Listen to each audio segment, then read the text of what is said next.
mengalami kondisi diabetes padahal sebelumnya nih nggak pernah punya riwayat atau kondisi diabetes, Dok? Sangat mungkin, biasanya, kita sebut sebagai diabetes gestasional. Jadi artinya moms tersebut baru mendapatkan diabetesnya dalam kehamilan. Biasanya dipicu oleh berat badan yang berlebih, kemudian kenaikan berat badan dalam hamil juga yang berlebih. Jadi misalnya awal hamil mungkin berat badannya masih normal, tetapi karena kadang kita punya pemikiran bahwa orang hamil itu harus makannya banyak, atau selama hamil itu karena hormon-hormon kehamilan menaikkan nafsu makan, sehingga kenaikan berat badan berlebih itu juga dapat memicu.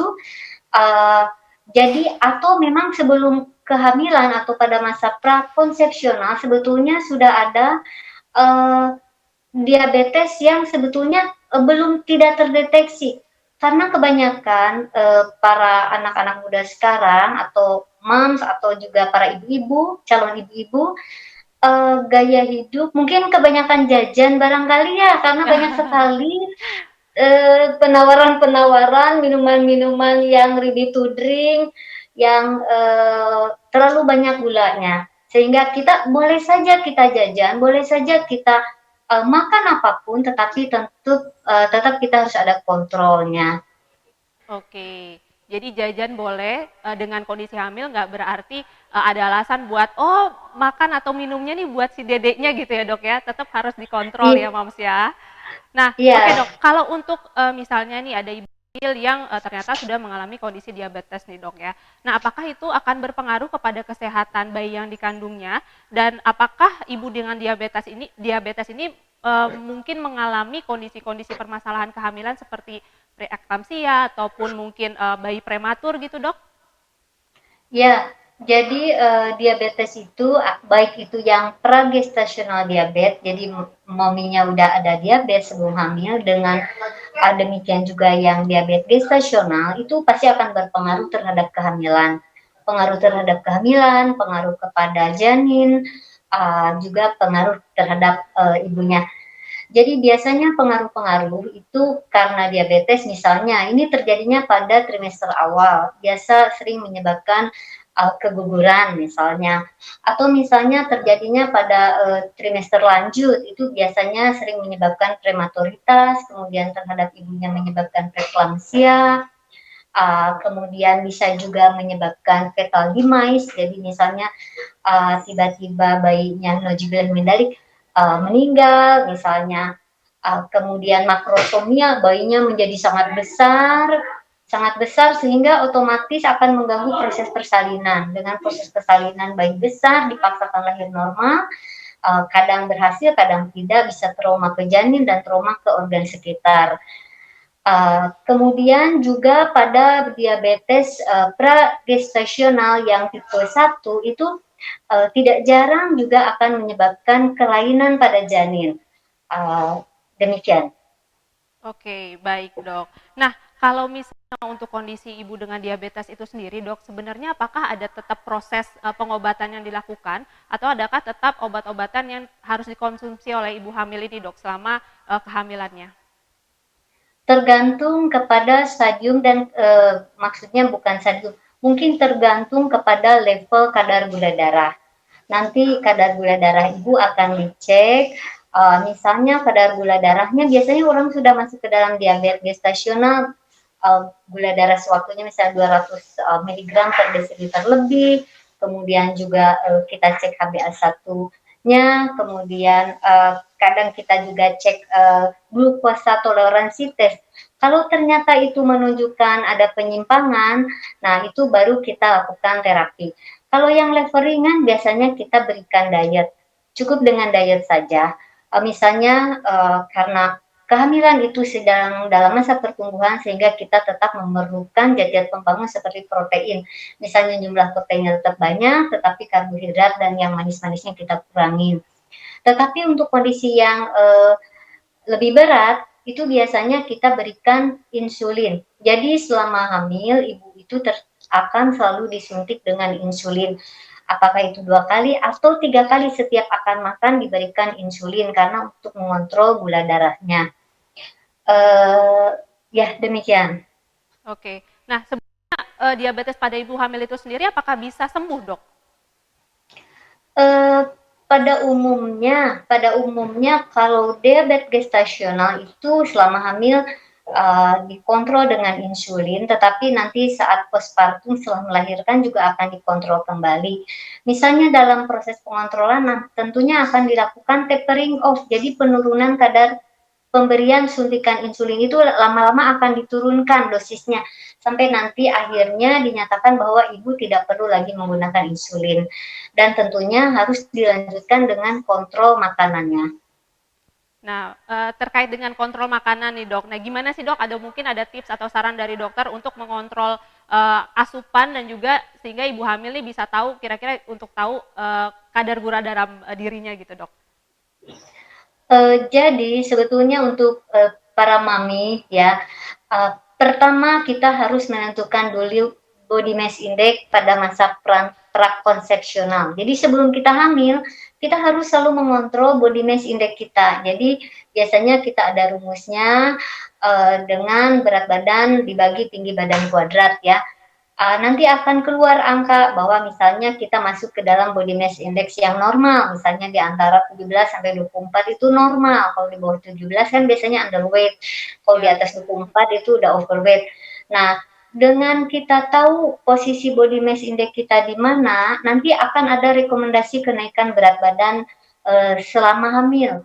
Misalnya kalau berat badannya normal, dengan BMI yang normal, ibu boleh kenaikan berat badan misalnya sampai 12 kilo lebih. Tetapi kalau ibu-ibu yang sudah overweight, biasanya suka dianjurkan 10 sampai 12 kilo. Nah, tentunya kadang agak susah juga, karena kan setiap ibu hamil makannya harus banyak. Nah, Iya, Dok. konotasi banyak itu sebetulnya harus direvisi ya, harus dipahami. Pada trimester awal, kebutuhan nutrisi itu perlu lengkap, tetapi banyak sekali tidak, terutama karbohidrat. Nah, biasanya restriksi makanan, jadi makanannya agak dikontrol di trimester awal. Di 5 bulan pertama jangan terlalu over. Nanti setelah 5 bulan ke atas baru kita bisa makan lebih banyak.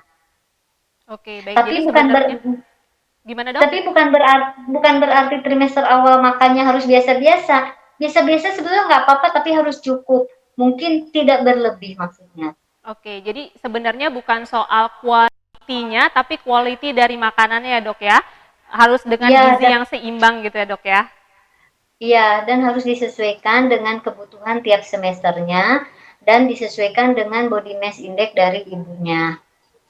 Oke, baik. Terima kasih banyak nih, Dok, atas penjelasannya. Rupanya bukan saya aja nih, Dok, yang mau bertanya ke dokter, karena udah banyak banget juga nih moms yang mau bertanya kepada dokter. Oke, baik, Dokter Rena, terima kasih sudah berkenan untuk menunggu nih, Dok. Saya akan Iya. langsung bacakan pertanyaan pertama nih, Dok, yang datang dari Mams Yeni. Pertanyaannya adalah, Dok, saya ibu dan punya riwayat tekanan darah rendah, kadang 90/100. Jadi efeknya saya suka lemas, pusing. Dan boleh tahu nggak ya, Dok, cara aman untuk mengkonsumsi makanan yang manis gitu ya, seperti teh manis, biskuit, es krim, atau ada makanan-makanan apakah yang bisa cocok untuk menambah tenaga, Dok? Apalagi sekarang saya dalam keadaan hamil, jadi makin cepat atau gampang lemas, Dok. Terima kasih Bu Yani atas pertanyaannya. Terima kasih. Silakan Dokter Yana. Baiklah, kalau dalam masa kehamilan tekanan darah rendah itu kadang terutama di hamil-hamil awal suka menjadi rendah. Nah, itu kadang faktor dari kehamilan itu sendiri karena pengaruh hormon. Kita harus pastikan dulu tekanan darah rendah itu bisa karena pengaruh hamil atau bisa juga karena memang tekanan darahnya rendah dari awal dan dari ada anemi atau tidak. Nah, bawaan hamil itu biasanya lemas, pusing, meriang. Nah, itu memang itu walaupun ibu makan banyak, ibu akan tetap merasa lemas dan kelayangan. Tetapi kalau misalnya ibu sekarang udah trimester 2, ibu harus dievaluasi juga ada anemia atau tidak. Karena kalau anemia HB-nya di bawah 11, pasti ibu akan lemas. Nah, untuk ibu-ibu supaya ibu tidak memerlukan makanan, maksud saya memerlukan makanan untuk menambah tidak lemas. Jadi prinsipnya ibu harus makan gizi seimbang karena apa yang ibu makan tidak hanya sekedar supaya ibu tidak lemas, juga untuk pertumbuhan bayi. Jadi ibu gizi 4 sehat 5 sempurna itu mesti. Ibu misalnya ingin kalau ibu makan karbohidratnya kurang, misalnya ibu kurang makan nasi, karbonnya sangat kurang, ibu boleh disubstitusi diganti misalnya dengan kentang, mau yang manis-manis juga masih boleh. Tetapi kalau dasarnya ibu porsi makan karbonya seperti nasinya udah banyak sehingga makan yang manis-manisnya tidak boleh terlalu banyak. Demikian Ibu. Tetapi kalau pada trimester 2, Ibu harus jumlah makanannya secara proporsional harus bertambah. Jadi tidak bisa misalnya saya lemas, jadi saya hanya menambahkan teh manis saja sehari 5 gelas. Tidak seperti demikian. Berarti Ibu volume makannya secara proporsional, baik itu karbo, protein, lemak, sayur, dan buah itu volumenya harus nambah paling tidak 1,5 kali lipat dari yang biasa Ibu makan. Kalau ibu dari awal sebelum hamil makannya sangat sedikit, berarti ibu disarankan makan 2 kali lipat di trimester kedua. Oke, semoga menjawab pertanyaan dari ini tadi ya. Kalau gitu kita ke pertanyaan selanjutnya dok, ini ada dari Mams Maylin. Beliau bertanya, apabila sang ibu memiliki keturunan diabetes tipe 2 dari orang tua atau kakek neneknya, dan ketika hamil terkena diabetes tipe 2, apakah bayi yang dikandungnya juga otomatis akan terkena, atau berapa persentasenya untuk janin yang dikandungnya juga terkena diabetes dok? Menurut riset, biasanya diabetes itu diturunkan, paling tidak seperempat. Misalnya kalau kedua orang tuanya berarti sekitar 50% dia akan terkena diabetes. Tetapi harus diingat, diabetes tipe 2 itu sangat dipengaruhi oleh lifestyle. Even ibu itu adalah punya turunan diabetes, tetapi ibu jangan takut. Mulai dari sekarang dibudayakan atau dibiasakan untuk pola hidup sehat. Pola hidup sehat itu makan dan aktivitas yang seimbang. Kemudian pemilihan makanannya adalah juga ibu harus banyak mempelajari, terutama untuk ibu-ibu yang memiliki keturunan diabetes. Misalnya harus gizi seimbang, kurangi karbo, kemudian meningkatkan banyak makan sayuran dan buah-buahan, dan meningkatkan aktivitas fisik, misalnya olahraga teratur. Jadi artinya jangan takut, misalnya orang tua kita, kakek nenek kita ada diabetes, bukan berarti kita itu pasti akan diabetes, walaupun secara persentase kita akan terkena 25%-an. Itu semua akan bisa kita kontrol dengan cara kita mengontrol makanan kita dan lifestyle.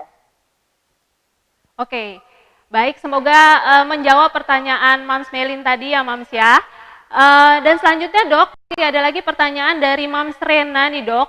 Jika ibu hamil terkena penyakit diabetes gestasional tadi ya dok ya, kira-kira apakah bahayanya ya dok? Dan apakah yang bisa dilakukan untuk menyembuhkannya? Dan apakah resikonya? Terima kasih banyak dokter Rena. Silakan dok. Baik. Jadi diabetes gestasional itu berbahayanya pada bayi itu kalau misalnya jadi kita harus bedakan efek terhadap kehamilan dan efek terhadap bayi.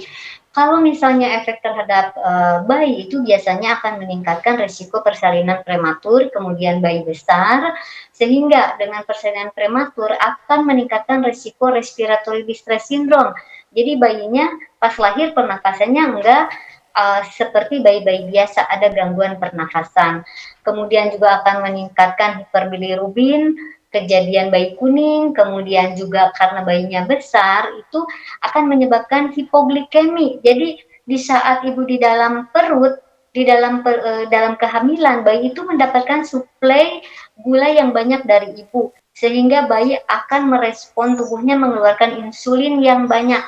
Di saat bayi itu lahir, maka bayi itu akan terputus suplai dari gulanya dari ibunya, sedangkan insulin tubuhnya masih memproduksi banyak. Makanya bayi-bayi dengan diabetes gestasional dia akan cenderung hipoglikemi.